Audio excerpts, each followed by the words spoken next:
გამარჯობა მოგესალმებით ვანოს შოუ პირველი იუმორისტული შოუ TV პირველზე ძვირფასო მეგობრებო. გადაცემის სპონსორია PSP. ყველაფერი რაც თქვენს ჯანმრთელობასა და სილამაზეს სჭირდება. PSP. ჩემი ოჯახის აფთიაქი. ტრადიციულად სოლიდარობას უცხადებ ჩვენი გუნდის წევრ ონისე ცხადაძეს და მასთან ერთად ყველა პატიმარს. ყველას უსურვებ მალე გათავისუფლებას. ასევე სოლიდარობას უცხადებ ჩვენ კოლეგას მეგობარ ვახო სანაიას, რომელიც არც მეტი არც ნაკლები Facebook სტატუსის გამო 14 დღით ჩასვეს ციხეში. ეს არის პირველი შემთხვევა პოსტის გამო დაეკავებინოთ ადამიანი. ეს ფაქტიც საზოგადოებისთვის ერთი ჩვეულებრივი მოვლენაა და არანაირი პროტესტი არ ისმის არც საიდან. იმიტომ რომ ყველამ კარგად ვიცით რომ საქართველო ბელარუსია არ გახდება და მაგიტომაც არ არის პროტესტი. ყველა რომ დაგვიჭირონ ბელარუსია მაინც არ გავხდებით. მალე რუსეთს არც რომ მიგვაერთონ ერთი და იმახსოვრეთ რომ ბელარუსია მაინც არ გავხდებით არასოდეს. ისე მართლა მაინტერესებს პოლიტიკოსებო, აი ამ ფრაზის მართლა გჯერათ თქვენ საქართველოს რუსეთი არ გახდება. ჟურნალისტს რომ სტატუსის გამო იჭერენ, აბა რას ნიშნავს სხვას? მაინც და მაინც ვლადიმერ პუტინი უნდა იჯდეს სახელმწიფო კანცელარიაში და საგარეო საქმეთა მინისტრად ლავროვი უნდა ყავდეს? უბრალოდ თქვენ ისევ დემოკრატიული არჩევნების მირაჟებს ხედავთ ამ პოლიტიკურ უდაბნოში. აი ეს არის დიდი ამბავი და პრობლემა. ვახო სანაიას დაკავებასთან დაკავშირებით საკუთარი მოსაზრებები გამოთქვეს ოცნების დეპუტატებმა. ვნახოთ ირაკლი კირცხალიას ეს განცხადება. მათ უნდა გაიაზრონ, რომ სამართლებრივი მოწყობის ქვეყანაში დემოკრატიულ სახელმწიფოში ცხოვრობენ. დიახ, და საერთოდაც ვისაც დემოკრატია და სამართლებრივი სახელმწიფო მარტო კონსტიტუციაში გაწერილი კანონები გონია, ძალიან ცდებით. სამართლებრივ ნორმაზე დიდი დემოკრატია, როცა დედის გინებას არ მოითმეს ვაჟკაცი დეპუტატი და ვიღაც რიგით ოპოზიციონერს სახეს გაუხევს. ასევე დემოკრატია, როცა ხუმრობა არ მოგეწონება და ვიღაც იუმორისტს სახეს გაუხევ. დემოკრატია, როცა ქვეყანაში ჟურნალისტები ციხეში მიდიან დაწერილი პოსტის გამო, იმიტომ რომ რიგით ქოც დეპუტატს ასეთი ხოში ჰქონდა. და საერთოდაც ერთხელ და სამუდამოდ შეიგდეთ ხალხო, რომ სწორედ ასეთი დიქტატურაა საჭირო, რომ დემოკრატია შევინარჩუნოთ. აი ეს მინდოდა მე.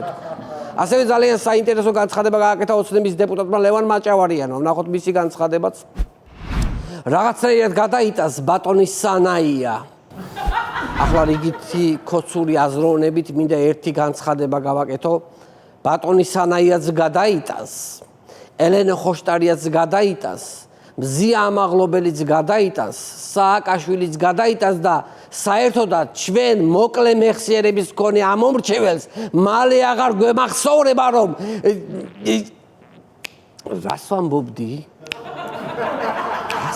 ახლა რას? დედა რას ვამბობდი?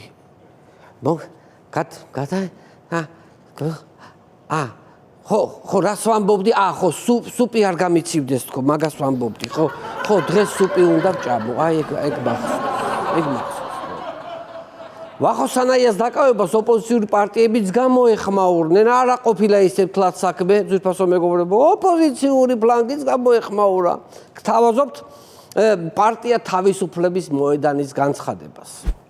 მკაცრად ვგმობთ ტელეკომპანია ფორმულას ჟურნალისტის ვახო სანაიას მიმართ მიღებულ უკანონო და პოლიტიკურად მოტივირებულ გადაწყვეტილებას. აი ეს განცხადება გააკეთეს. მგმობენ.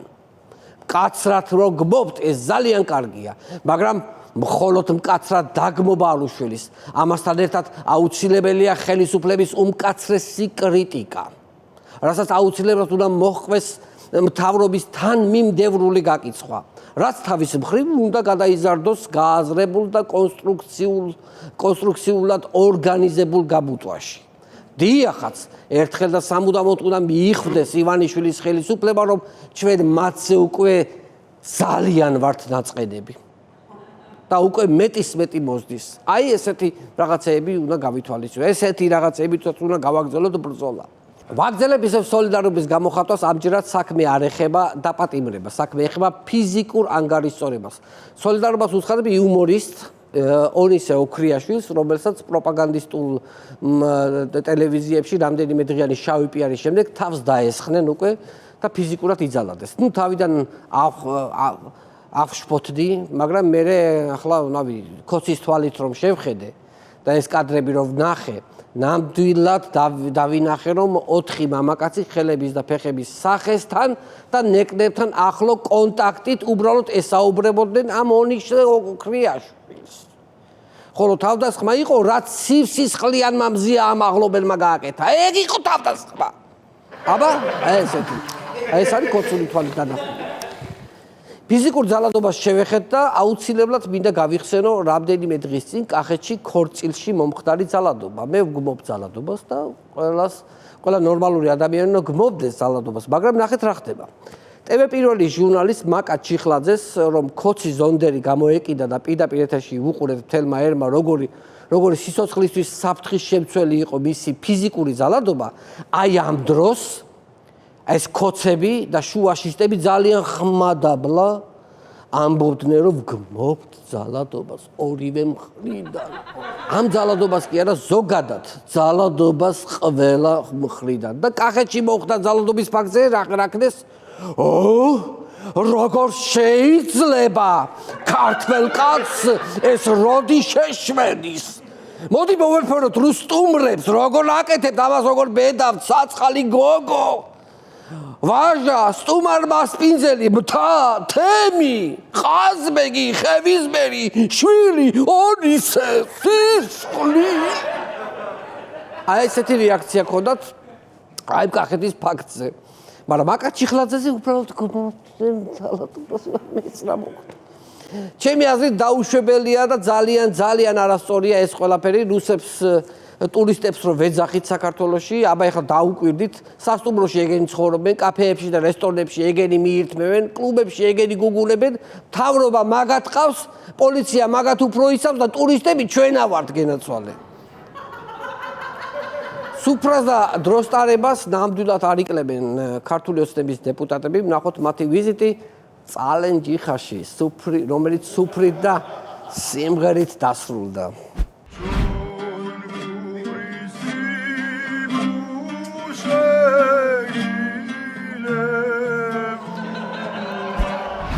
ხედეთ რა, როგორ ტკბილად მღერიან ჩვენი დეპუტატები.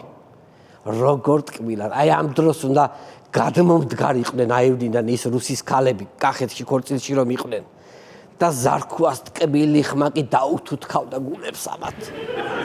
მე იქ ხელსაც გადახვევდა, ჩამოიყვანდა ხელს გადახვევდა, ცოტა პერანგზე ღილებსაც შეიხსნიდა ირაკლი და ქალი აღარ იქნებოდა ამის დამწუნებელი. იქეთ ორ წაუმღერებდა, მე 1-2 ჭიქა კოქტეილი, შნაფსი, ამარეტო შმაფსი, რამე, რუმე, იქით აქეთ და გატოვია რა. გატოვია ეგრევე რა. აი აცდნენ რა, სხვაგან ისვენენ, სხვაგან უნდა დაესვენოთ ახლა იმ გოგოებს. რამდენიმე დღის წინ დედაქალაქში წვიმა მოვიდა და ქუჩები კვლავ დაიტბორა. სანიაღრო სისტემის არ ქონის გამო ისეთი ნიაღვარი მოდიოდა ქალაქში, რამდენიმე ჯომარდობის ნავმა ჩამიარა ტურისტებით სავსე და ეხეთქებოდნენ აღმაშენებელი სხეივნის კედლებს და ჯებირებს. მიუხედავად არასამუშაო საათებისა, თბილისის მერი გამოვიდა ქუჩებში და Facebook live-ი ჩართო. ნახოთ რა მოხდა live-ის დროს. კახიკალაძე დატმორილი სანაპიროდან 8 წუთის განმავლობაში პირდაპირ ეთერში გათიშული მიკროფონით საუბრობდა. ეთყობა იმ ხელა წყალი იდგა, რომ სავარაუდოდ ტელეფონით დაეტმორა. და მერე საერთოდ გაეთიშა და ბოლოს ქალაქის მერი იპოვეს დიდი დიღმის წრესთან დინებამ გამორიყა. ეგეთი მდგომარეობა იყო. მერე გამოასწორეს ხარვეზები და მომდევნო ჩართვაზე კახიმ გვითხრა, რომ უჩვეულოდ დიდი ნალექი მოვიდა და ამიტომ შეიქმნა ქუჩებში ასეთი ვითარებაო. უჩვეულოდ დიდი ნალექი მოსულა თურმე. ისე პრინციპში ქალაქის მერმა რანაირად შეიძლება გათვალოს ქალაქის სანიაღვრე სისტემები. ეს უჩვეულოდ დიდი ნალექი რომ მოვიდოდა, ამას ახლა პროფესიონალი ჰიდრომეტეოროლოგებიც ვერ გათვლიდნენ. ვერ გათვლიდნენ.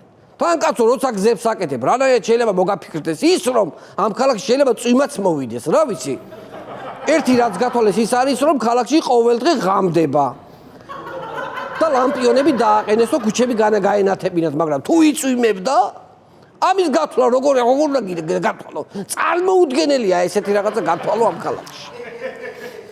სხვათა შორის მინდა გითხრათ, რომ როდესაც ასეთ კატასტროფულ ჟუჟუნა წვიმას სანიაღორო სისტემა ვერ ატარებს, ეს არც კახის ბრალია, არც სანიაღორო სისტემების და არც ნაციონალების. ეს არის ვახტანგ გორგასლის ბრალი.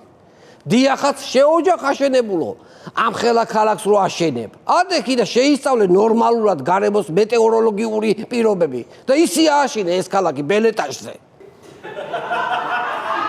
რატო გვირთულებ ცხოვრებას ამდენი საუკუნის მერე? რამ ხელა შეცდომები აქვს დაშვებული ვახტანგ გორგასალს? ამ იმწყონებულს. ეხლა კალადის გამოსასწორებელია ეხლა ეს ყველაფერი. მოდი საერთაშორისო პოლიტიკაში რა ხდება, გადავავლოთ თვალი. საინტერესო ფაქტი მოხდა რამდენიმე დღის წინ კობახიძის ამერიკის დამოუკიდებლობის დღესთან დაკავშირებით მისალოსი წერილი, რომ გააგზავნა ამერიკის პრეზიდენტის ადმინისტრაციაში. იქიდან მოვიდა შაბლონური მადლობის წერილი ამერიკიდან. ნახოთ როგორ შეაფასა ბათიკაშვილმა ეს შაბლონური წერილი. ტრამპის წერილიდან გამომდინარე, როგორც ხვდებით, ქართულ-ამერიკული ურთიერთობების ნორმალიზების ახალი ეტაპი დაიწყო. ესე იგი, აი სილქნეთიდან ყოველდღიო SMS-ები მომდის სილქფესტის შესახებ.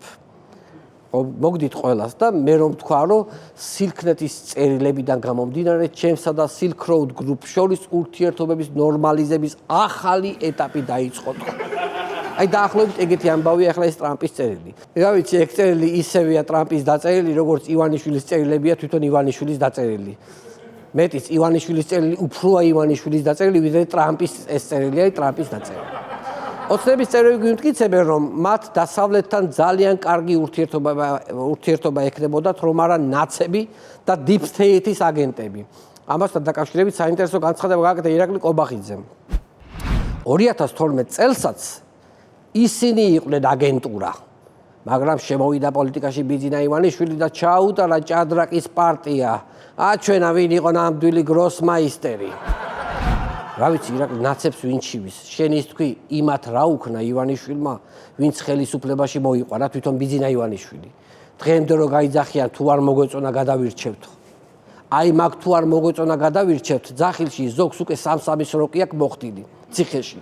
და ელოდებიან ბიძინა თავისით როდის ჩამოიშლება მაგას. გადავიდეთ არქიტექტურულ სიახლეებზე, ყველა ვხედავ თბილისში როგორი ფორმის და ზომის შენობები შენდება და ამ დროს ქართული ოცნების გადაწყვეტილებით შლიან რიყეზე იტალიელი არქიტექტორის მიერ აშენებულ დოქებს. ნუ არქიტექტორმა ფუქსასმა, ვინც ააშენა, დარეკა და იყო გადარეული და შოკში, რომ რადგან ჯერ მისი არც ერთი შენობა არავის დაუნგრევია ის ცხოვრებაში. და ანგრევენ ქოცები. ევროპას ერთი რაშიც გაუმართლა ის არის, რომ არც ერთ ეპოქაში ქოცები იქ ხელისუფლებაში არ მოსულან. თორემ ეიფელის კოშკსაც დაანგრევდნენ, გაუდის საგრადა ფამილიასაც დაანგრევდნენ და ამერიკაში თავისუფლების ქანდაკებასაც მიაყოლებდნენ ზემოდან. და დადგამდნენ ისეთ შენობებს, რომელიც მხოლოდ ერთ კაცს, ბიძინა ივანიშვილს მოსწონს. იმიტომ რომ დაიმახსოვრეთ, სოფლიოში მხოლოდ ერთ კაცს აქვს გემოვნება და ეს არის ბატონი ბიძინა ივანიშვილი. დოქების თემაზე რატომ არ ვიცი, მაგრამ კომენტარი გააკეთა გენერალმა მამუკამ დინარაძემ. ნახოთ როგორ გამოეხმაურა ამ ფაქტს. დოქი რატოა? უფრო გრაფინია. ვერც ერთმა ინვესტორმა ვერ შეძლო ამ ეგრეთ წოდებული კულტურული ძეგლის ჭკუაზე მოყვანა. რიყის დოქები რომ გრაფინი გონია, ანუ ეს არქიტექტურული შედევრი, აი ეგა კოლექტიური ქართული ოცნების გემოვნება და პრიმიტიული აღქმის უნარი. ეიფელის კოშკის ახლა ამათვის ერთი ჩვეულებრივი წვეტიანი უაზროდ აჩონჩხილილი რაღაცა ბოძია, სავარაუდოდ. ქართული ოცნება აგრძელებს დაუძინებელ ბრძოლას კორუფციის წინააღმდეგ, ნახოთ რა მოხდა ხაშურში. 5 მილიონი ლარის მითვისებაში ბრალდებული ხაშურის საკრებულოს თავმჯდომარის ყოფილი მოადგილე 10,000 ლარიანი გირაოთი გაათავისუფლეს. ძირფასო მეგობრებო, აქ არ წერია, მაგრამ ამ კაცს 2 მილიონი მიატანინეს და ამიტომ გაუფორმდა საპროცესო ამ ადამიანს. ჟურნალისტებს უკითხავ, კმაყოფილი ხართო? თუ არა სასამართლო გადაწყვეტილებითო და ამან უპასუხა აბხაშურელმა, რომ კმაყოფილი ვარ ახლა, მაგრამ როგორ არა ვარ კმაყოფილი ახლა. მეც ოჯახი მყავს, მეც ხო და ისთან ხარ რომ ავიღე ხო, მე დამიჭირეს, მე გირაო შემიფარდეს, მე გამოვედი და 2 მილიონი გადავიხადე. რაღაცა მეც ხო უნდა დარჩეს ახლა არა იმ ფულიდან არა და მაგრამ ისთვის ვიწვალე ამოდენა. აი ესეთი პასუხი გასცა. 5 მილიონის მითვისებისთვის 2 მილიონი გადაიხადა და გამოუშვეს.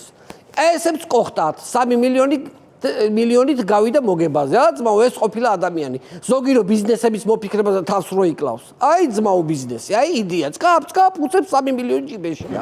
ერთი-ორჯერ გიწევს სასამართლოში მისვლა, დანარჩენი ყოხტათ ლაგდება. გადავიდეთ შემდეგ თემაზე და ვნახოთ რა გადაწყვეტილება მიიღო ნიკარაგუის პრეზიდენტმა. აღარ იქნება არჩევნები, რათა ოპოზიციამ არ სადოს მთავრობის ხელში ჩაგდება. ნიკარაგუის პრეზიდენტმა, რომელიც უკვე 19 წელია იკავებს ამ პოსტს, ქვეყანაში არჩევნები გააუქმა. ხედავთ რა ჭკვიანი კაცია ნიკარაგუის პრეზიდენტი. არჩევნები გააუქმა იმის გამო, რომ ოპოზიციას არ მოეგო. მანამდე ბევრი ვერსია ჰქონდა, მაგალითად დაეჭირა ოპოზიციური ლიდერები, რომელთა სასამართლოები გაიწელებოდა უსასრულოდ. მერე იფიქრა პარტიებს ავკრძალაო, მაგრამ ეს ოპოზიციონერი ლიდერები მოუწყობდნენ მერე აქციას, იქნებოდა დარბევები, სისხლის ღვრა და ასე შემდეგ. თუ ჩემი ძმა ხარ რა. ამდენ წვალებას ადგა და პირდაპირ არჩევნები გააუქმა. სად ზდიოს ახლა ამდენ რაღაცა პრობლემებს. პირდაპირ არჩევნები არ იქნებოდა ეგ არის. მონოლოგის ბოლოს შემოვინახე ძალიან მძაფრი განცხადება. პოლიტიკურ ველზე გამოჩნდა ახალი ოპოზიციური პარტია, რომელსაც სათავეში ჩაუდგა ბიძინა ივანიშვილის ყოფილი ადვოკატი ბატონი ვიქტორ ყიფიანი. ნახოთ მისი ძალიან სერიოზული განცხადება. ყველაზე რეალური, სამართლიანი და კონკურენტული არჩევნების გარკვეული წესების თავმოყრა და მართველ პარტიასთან ამ წესებზე საუბარი იქნება. გამერთო ჩემო, ეს ახალი ოპოზიციური ძალა ვინ მოუვლინა სასჯელად ივანიშვილს. კაც ჯერ პროდასავლური აქციებით მიყენებული ჭრილობები არ მოუშუშებია და აი აგერ ვიქტორ ყიფიანი გადმოდგა პოლიტიკურ გზაზე. ვინ არის ეს რაფინირებული პოლიტიკური მხეცი? ვიქტორ ყიფიანის მიძინებულ პოტენციალს ჯერ კარგად ვერ ვხედავთ. სულ მაღალფარდოვანი ლექსიკით და მშვიდად გადმოცემული არგუმენტებით მოგიღებთ ბოლოს. ბატონო ვიქტორ, კარგი იქნება ასევე თუ დაანონსებთ შეხვედრას, სადაც ისაუბრებთ ევროპული სახელმწიფოს შენების სურვილით განშვალული პოლიტპატიმრების თაობაზეც, რომელთაც ფეხი წაუწდათ და ამ იდეის განხორციელების შედეგად უმიზეზოდ იქნენ თავისუფლების აღმკვეთ დაწესებულებაში გადაბრძანებულები. ბატონო ვიქტორ, მაგას ხომ არ სჯობია მართველ პარტიასთან გაიმართოს დისკუსია იმასთან დაკავშირებით, რომ ქვეყანაში ჩამოყალიბდეს ჯანსაღი პოლიტიკური გარემო და საზოგადოებაში არსებული მოსაზრებები უნდა იყოს ერთმნიშვნელოვნად შეჯერებული და განხილული პრიორიტეტულ ჭრილში. რომ მარტივად შეძლოს ყველა პოლიტიკურმა სუბიექტმა გააგრძელოს თანაბარ უფლებიანი თანამონაწილეობა ყველა მიმართულებით. და თუ ამაზე მართველი პარტია არ წამოვიდა, ბატონო ვიქტორ, მაშინ იძულებულები ვართ მივმართოთ დაუმორჩილებლობას და ბოიკოტს და კატეგორიული უარი განვაცხადოთ დებატებში მონაწილეობაზე.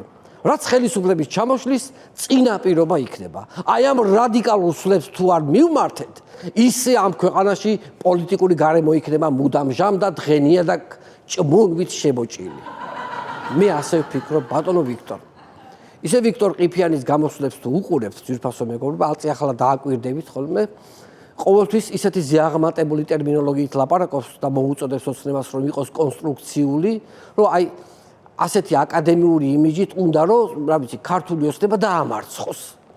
ანუ ურჩხულს ელაპარაკება ვიღაცა ფრაკიანი კაცი და მოუწოდებს რომ თუ მის შეჭმას აპირებს, ჯერ გაიმართოს დისკუსია, რამდენად ადეკვატურია ურჩხულის ეს ქმედება და თუ მაინც შეჭამა, ესე იგი ბრძოლის მეთოდებში უკვე შეიძლება რაღაცა კორექტირების შეტანა და უკვე გადაყლაპულმა მუცლიდან დაგმოს ეს არაადეკვატური ქმედება. ძვირფასო მეგობრებო, აი ესეთი პოლიტიკოსია. ეს იყო ჩემი მონოლოგი. მადლობას მოგახსენებთ ჩემს დადებითად გამსჭვალულ აუდიტორიას. იმედია სულ მალე ჩემს შოუს ეგზომ გემოვნებიანი ჰანგებით გააფორმებს მუსიკალური ბენდი კდემამოსილ ქალბატონ თამარ ლეკვიშვილის ხელმძღვანელობით. დიდი მადლობა. გადაცემის სპონსორია PSP. ყველაფერი რაც თქვენს ჯანმრთელობასა და სილამაზეს სჭირდება. PSP. ჩემი ოჯახის აფთიაქი.